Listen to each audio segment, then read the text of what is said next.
The National Broadcasting Company presents The Adventures of Sam Spade, Detective. Sam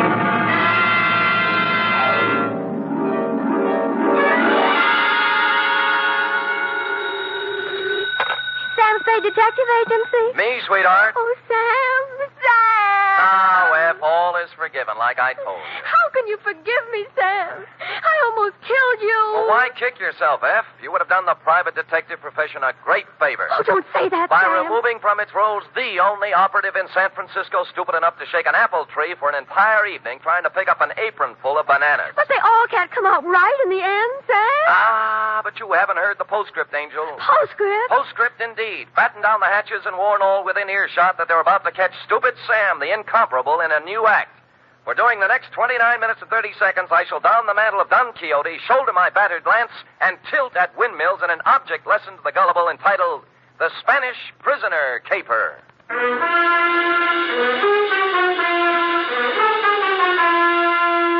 Transcribed for NBC, William Spear, radio's outstanding producer-director of mystery and crime drama, brings you the greatest private detective of them all in The Adventures of Sam Spade.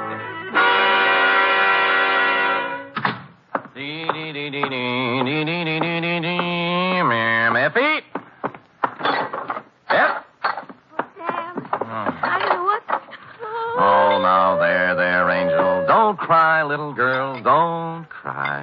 I'm so stupid. You might have been... Hush. Yes. We'll have no more of it here. But... Not a word, not a word. Book, pencil. Yes, sir. Go ahead. Date, fill it in to Miss Marjorie Loveland, Brockhaven Apartments, from Samuel Spade, still license number 1375596. Oh. Down, F.A., down. Subject, the Spanish prisoner caper. Dear Marjorie. When they made you, darling, they threw the mold away. In this day of the emancipated, self-sufficient, 100% competent female, it came as a fresh breeze and a boost to my masculine ego to run across a lady, white-haired and fragile withal, who needed protection.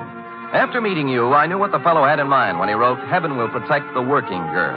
As a matter of fact, you could have been the very girl, since you and the song were about the same vintage. Do please sit down, Mr. Spade.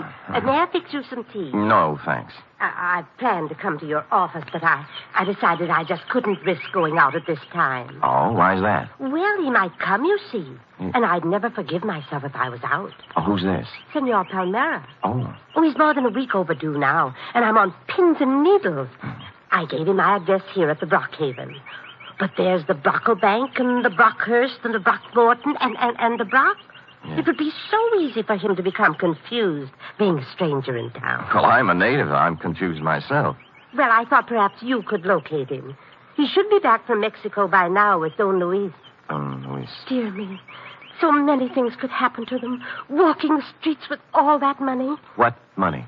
The gold and the precious gems. How about starting all over again? Why? Haven't I made myself clear, Mr. Spade? Well, I have the end fairly straight, yes, but if you'll give me the beginning, we'll have everything.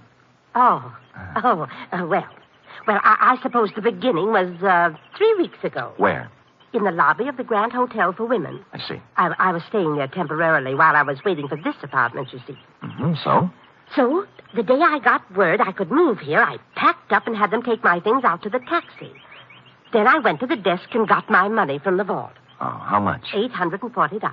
Cash? Yes, in bills. My annuity money had just come from the East. Well, I just put the bills in my purse and was starting out the door when it happened. This voice came over my shoulder. A soft Latin voice saying, Senorita, I come to you on a matter of terrible urgency. And lo and behold, it was Senor Palmera. How did you know? Oh, I have a feeling for those things. Go ahead. Well, his uncle, Don Luis Alvaro, was in terrible trouble, he said. In prison in Mexico City on some sort of trumped-up political charge. And the family, though noble, was financially impoverished. Yes, except... Except for a casket containing the family jewels and an assortment of priceless heirlooms, all hundreds of years old, hand-wrought of the finest virgin gold. Mr. Spade, how everything... Said caskets and its precious hoard being hidden away in a secret place known only to Don Luis. All he needs is a paltry $840. It was $1,000. I went to the bank. A paltry $1,000 to bribe a jail official, and presto, Don Luis goes free, unearths the casket, and rewards you with an ample share of the family treasure. Mr. Spade, you've talked to Senor Palmera. Nope. How badly do you need the dough? Need it? Why, good heavens, Mr. Spade. It's all I have until next June. There's a small pension from the school board in Keokuk, but dear me, I don't know just how... Mr. Spade, do you mean he isn't coming back with my money?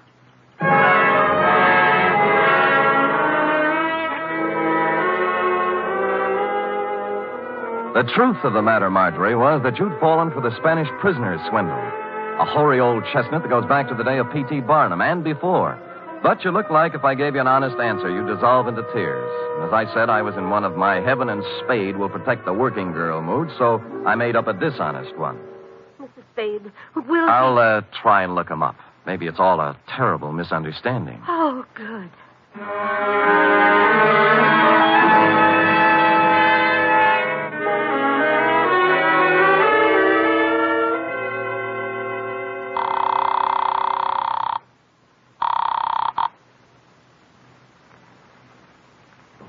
That's knit to and slip to, isn't it, Dorothy? Effie? Free?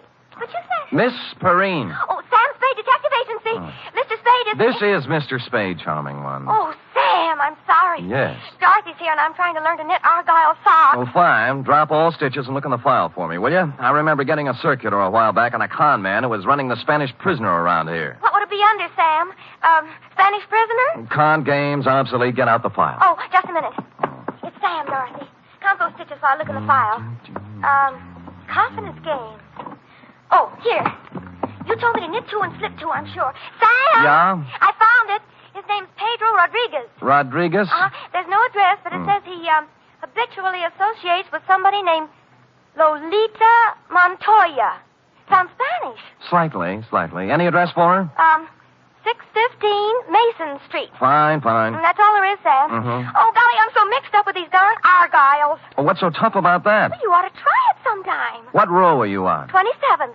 Knit 3 and slip 1, she says, and I... She's wrong. Knit 2, slip 1, knit 1, pass 1, and knit 1. You got it? Sam! How versatile! Nothing at all. I've been going out with a gray lady.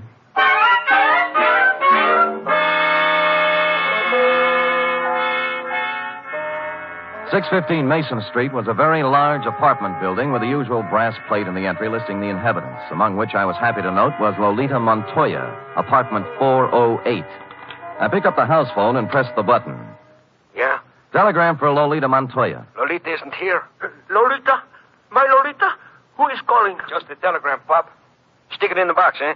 Money order. Somebody has to sign for it. But it may be important. I will take care of it, understand? Yes, I understand. Sonny, Yeah? climb back into that cab I saw you get out of. Hustle over to Western Union and tell the president Lolita's on a vacation. Get it? Score for you now. Hello? Well.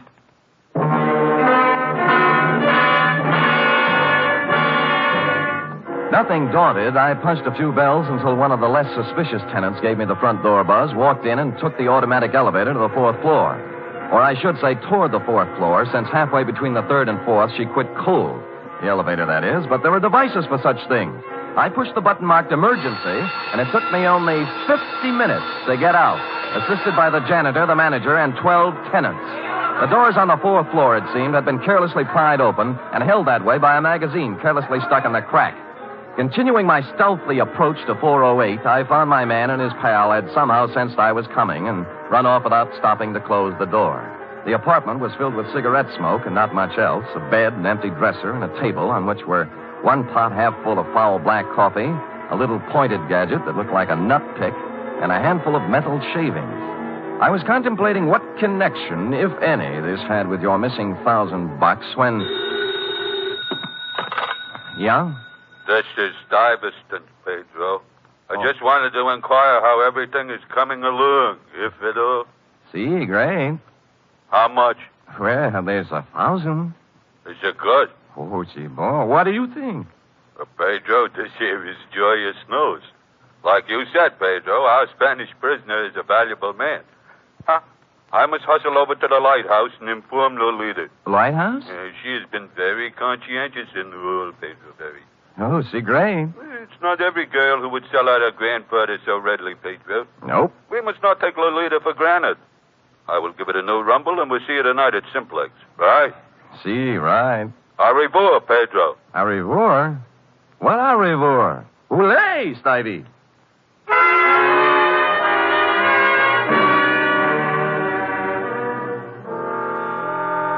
The only lighthouse I knew was a gin mill perched midway down the Embarcadero south of Market, surrounded by shoals strewn with human wrecks of all description. A place you might find shell game men and carny grifters, but hardly a habitat for a con man smooth enough to work the Spanish prisoner. The lighthouse keeper, who looked like he'd retired from the sea after a losing battle with Moby Dick, was bent over a pinball machine next to the door. As far as I could see by the one light in the joint, it was empty. Get up, get up. Yeah, get up, get up, get up, get up. Oh. Too bad, lighthouse keeper. Yeah, what'll you have? Well, beer when you're ready. Do you know Pedro Rodriguez? Yeah, worked for me once, a couple of years ago. I canned him. Why? He's a swab. Only honest nickel he ever made was when he was here. All right, get up, get up, get up, get up.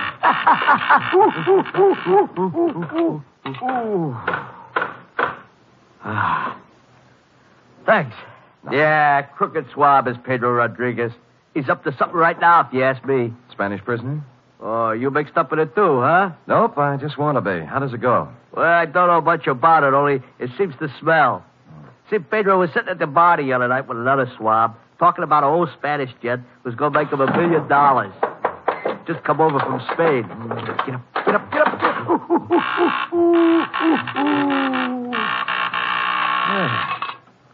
Nice shot.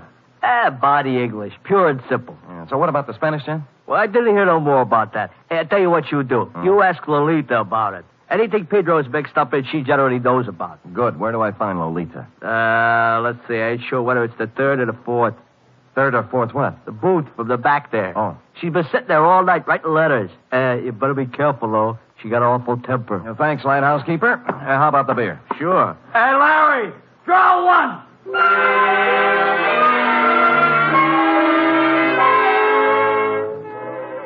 So Larry drew one, and I took it down to the bar to a point opposite booth number 4, which indeed contained Lolita, a fragile little thing wearing a turtleneck sweater marked Stillman's Gym. The table was covered with writing paper, and her alabaster brow was a mass of unsightly wrinkles as she chewed the end of her fountain pen. I'd no sooner settled down when the front door opened and what appeared to be the reincarnation of Gargantua the gorilla, only with clothes, steamed down the aisle and slid in next to Lolita, who was not alarmed at all. Lolita, I bear tidings. Listen to this. I am making progress. Grandfather dear, you cannot know how dire is the peril into which I have been thrust. Okay? Possibilities. Or maybe, Grandfather beloved. As I take up my pen in hand, I am overcome with fear. Things look very black indeed. I have fallen into the clutches of a...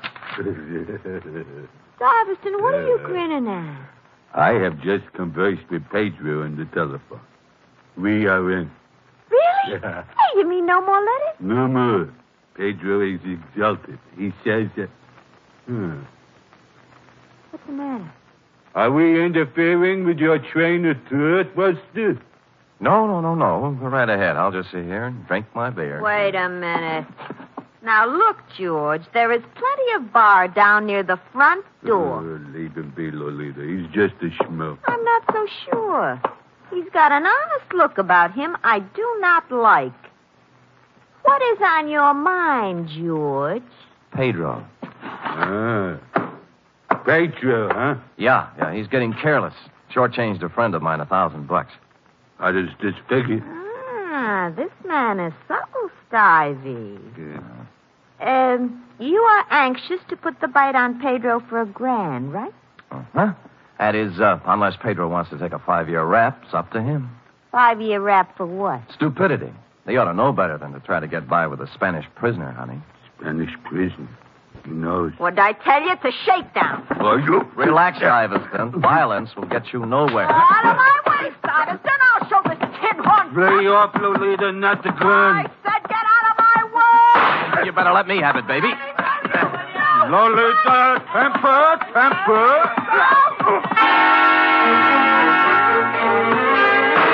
I got hold of the gun with one hand while Lolita chewed on my other one. Stuyvesant, meanwhile, catching my head under his arm like a nutcracker and kicking me in the stomach with his knee.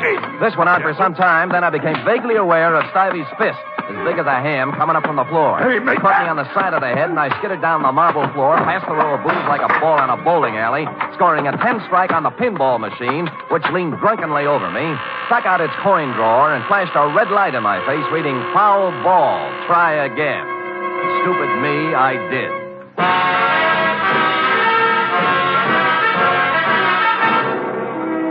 You are listening to the weekly adventure of radio's most famous detective, Sam Spade.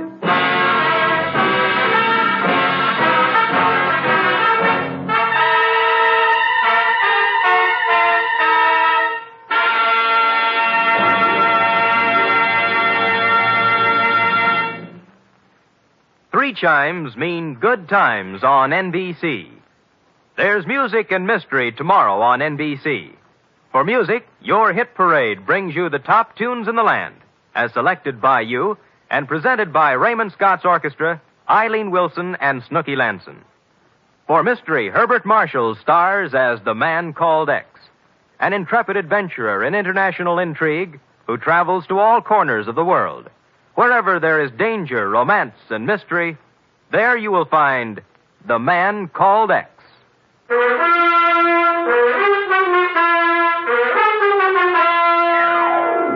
And now back to the Spanish Prisoner Caper, tonight's adventure with Sam Spade.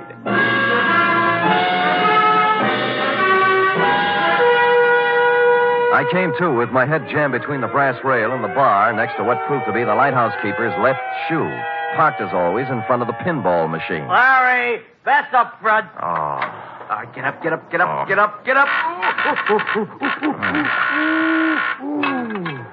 Where are they? Top hole is all filled with 3 balls to go. Congratulations. How about Lolita and the mug? Oh, Deb. All right, get up.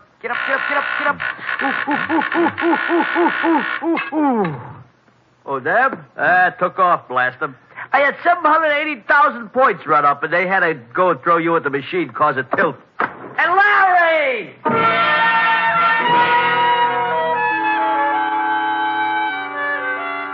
I sat until the buzzing in my ears quieted down and tried to hark back to the phone conversation with Stivey in the apartment. It came eventually, and I pried mine host, the lighthouse keeper, away from the pinball machine and sat him down next to me with the yellow and standard sections of the telephone book. Simplex Bar Supply? No. Simplex, Easy Do Garden Furniture, nope. How about Simplex Printing Company, 509 Sansom Street? Nope. Simplex Office Files. Simplex Service Station, 12th and... Nope. Well, how do you know, mate? There's 42 Simplexes in this book alone. You find one that sounds like the front for a con operation, I'll buy it. Let's see. Simplex Cleaners, nope. Simplex Associates, nope. What's that? Nothing suspicious. Simplex Associates. Business opportunities, investments, gold, oil, and mining securities, marked cards, loaded dice, and Las Vegas real estate. Nothing. Well, that just sounds like it might be a possibility, though. Yeah, real estate. Medley. Homicide, Dundee. Sam Dundee, do me a favor, will you, pal? What? Run across the hall and check the bunco files. There's an outfit called Simplex Associates. Well, what's it about? Well, it started out as a con game. A grifter took my client for $1,000 on the Spanish Prisoner. Spanish prisoner? Yeah. Well, what's that got to do with me? Call Bunko yourself, Sam. They're closed down at this time of night, Dundee. Be a sweetheart now, I'm will no you? sweetheart. I'm a homicide lieutenant, and I don't run a service agency for private detectives. Unless there's a corpse in it. You can take your business elsewhere. Dundee, look.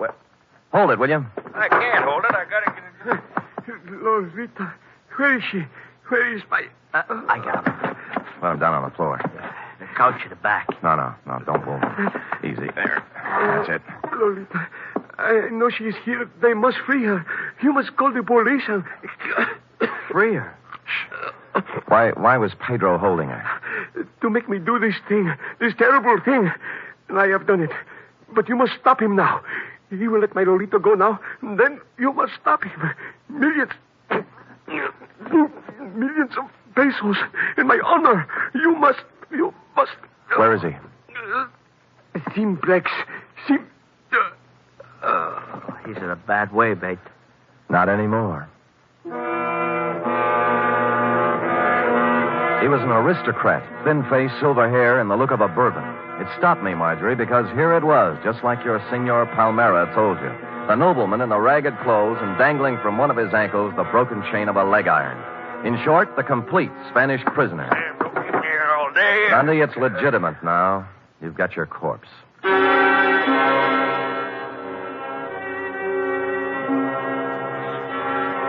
There was nothing on him to indicate who he was or where he came from, but I had a feeling I'd seen him before. After making the lighthouse keeper promise me he'd lay off the pinball game until Dundee arrived, I took off for my office on a very practical errand. Sam! Oh, Sam! Oh, what are you doing? Buckling on my .45, sweetheart. And if I had a light tank and a bazooka, I'd take them, too. Oh, Sam, your face is I all... know, sweetheart. Oh, Sam. About the Spanish prison? Well, there's a real Spanish prisoner in this one, F. He's dead now, by the way, and from the cheap grift of $1,000 from a poor retired school teacher. We're now up in the $1 million bracket.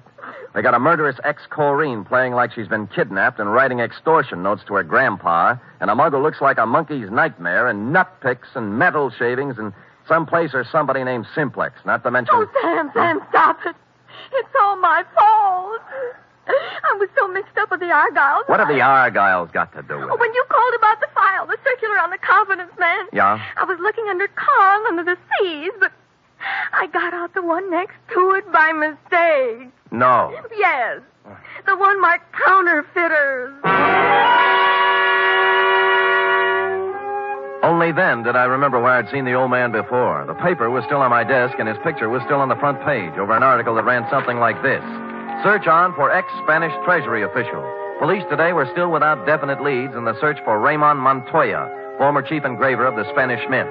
Montoya, who arrived in San Francisco 3 weeks ago to visit his granddaughter, vanished from his hotel room shortly after checking in, etc., etc., etc. Yes, Sam? Call Lieutenant Dundee at the lighthouse on the Embarcadero. Also call the Treasury Department. Tell them both Pedro Rodriguez and his two assistants are even now busily running off currency from plates engraved by Raymond Montoya at the Simplex Printing Company, 509 Sansom Street. Yes, sir.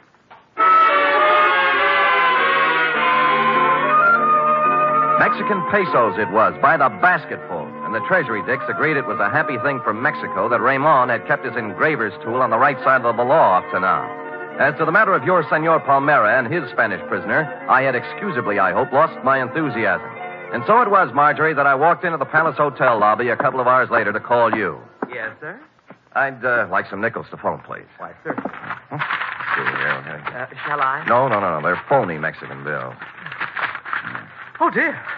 Dear me. Oh, good heavens. You shouldn't show money around like that. I just stuck them in my pockets for evidence. Forgot to turn them over to the Treasury. Here we are. Here's the dime. Yes, sir. And here you are. Yep. Hey, senor. You dropped some big money. Keep it. Huh?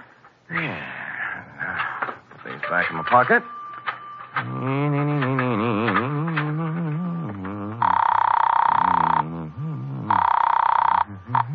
Excuse me, please, senor. Hey, Chum, look, I want to talk on you. Hello? Marjorie, this is Sam Spade. Look, senor, I got to talk to Oh, you. Mr. Spade, did you find him? I'm sorry, Marjorie. I beg your pardon, senor. Just a minute, Marge. Now, look, buddy, you can have the phone in a minute. Now, will you relax? You mean my money is gone? I'm afraid so, Marge. It's an expensive lesson, but it's worth it if you remember, honey. From now on, never flash your money in public places. Senor, please. I'm almost through. Will you wait a minute? And never trust strangers, Marge. The world is full of sharks looking around for easy, middle-aged ladies with bankrolls. But he seemed so honest, Mr. Spade. That's the trouble. The way he came up to me and said, Senorita, I come to you on a matter of terrible urgency. I know. He saw your bankroll, Senor, and he I come figured... to you on a matter of terrible urgency. Figured you look like an easy mark, Marge, so... Senor? Just a minute, Marjorie. What did you say? I say I come to you on a matter of terrible urgency. My uncle, Don Luis Alvarado, he's in awful trouble. Oh? Oh, there's going to be great rewards, senor, if you help us. You know, we just might be able to work something out.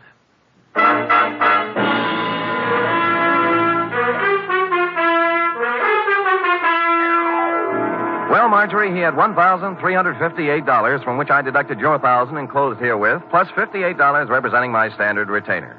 Period. End of report. Oh, it must be awful to be gullible like that. Dear, sweet little soul. Yes. Imagine her falling for a transparent swindle like that. You know, that's one thing I've learned from you, Sam. Oh? I have my savings in a real good, solid thing. What's that? An avocado mine. An avocado mine? Where? In Nome. That's in Alaska, you know. Mm-hmm. Well, nevertheless, and notwithstanding, go type that up.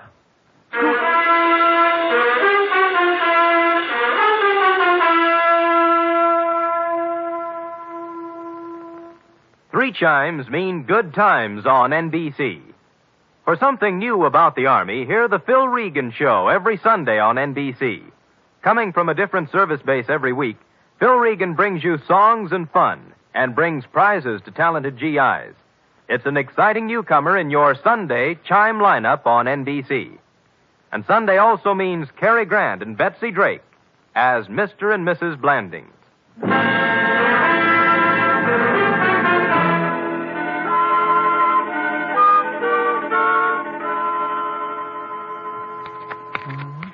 Here it is, Sam. Why, Sam. A knit 2, purl 3, slip 1, and knit 1, you see? How many rows did you do? I'm on 57. Are you sure you're right, Sam? Well, look at it. Have you ever seen such argyle? Well, that's what I mean, Sam. They sort of billow out, don't they? Well, who cares? That guy you're making them for probably won't appreciate him anyway. But they have to fit, Sam. Well, look at that. It'll make a perfect sleeping bag for a fat cat. Now, tell him your boss lost them up. But, Sam, oh, dear. What's the matter? Well, it was going to be a surprise. They're for, No. Yes? Well, I'll treasure them, sweetheart. They're beautiful. Just what I wanted. That's my boss. Good night, Sam. Good night, sweetheart.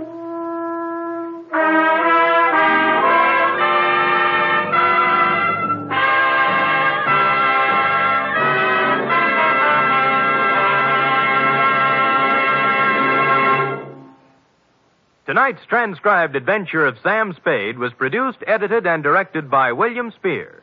Sam Spade was played by Stephen Dunn. Lurene Tuttle is Effie. Also in the cast were Verna Felton, Lou Merrill, Shirley Mitchell, Ed Max, Jerry Hausner, Nestor Paiva, and Tony Barrett. Script for tonight's adventures by Harold Swanton. Musical scoring by Lud Gluskin, conducted by Robert Armbruster.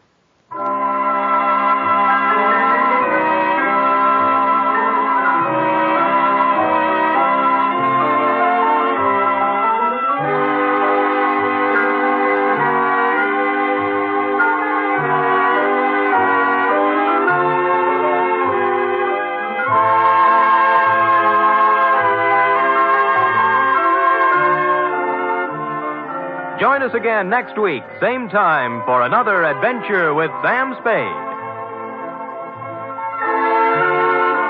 For more mystery excitement tomorrow, it's The Man Called X on NBC.